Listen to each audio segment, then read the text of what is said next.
Diese zu veräußernde sanierte Villa steht in Mönchengladbach-Rheindahlen.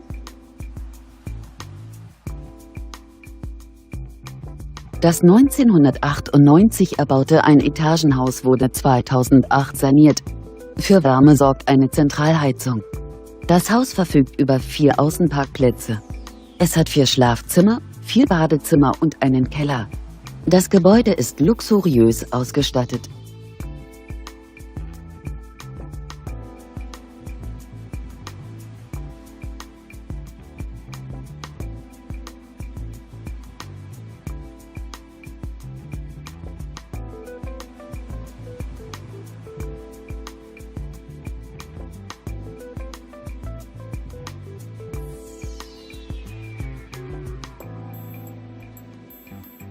Auf einer Grundstücksfläche von ca. 7.500 Quadratmetern bietet das Objekt eine Wohnfläche von ca. 290 Quadratmetern.